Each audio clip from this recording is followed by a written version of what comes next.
Alright, what's up guys? So this is a quick unboxing of the Snowball Ice microphone by the company called Blue.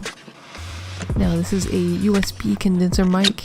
It's made for people who want to do voiceovers or maybe a Skype chat or something like that, which you'll see on the picture on the back of the box.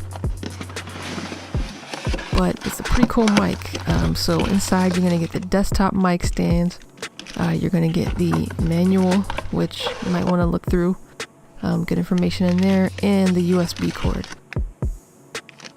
This mic is only going to function off of the USB cord, so don't lose it. Now, the mic itself, it is round.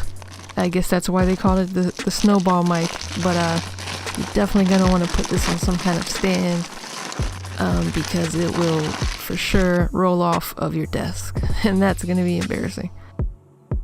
So it's plug and play. You just attach the stand that it came with, or whichever one you want to use. I am actually doing this voiceover on this very same mic right now, so it's kind of like a little test at the same time.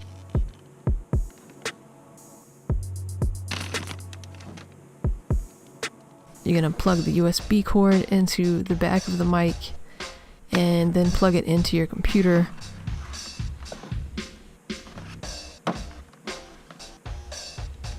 Yeah, it's a great mic, and enjoy. Thanks for watching.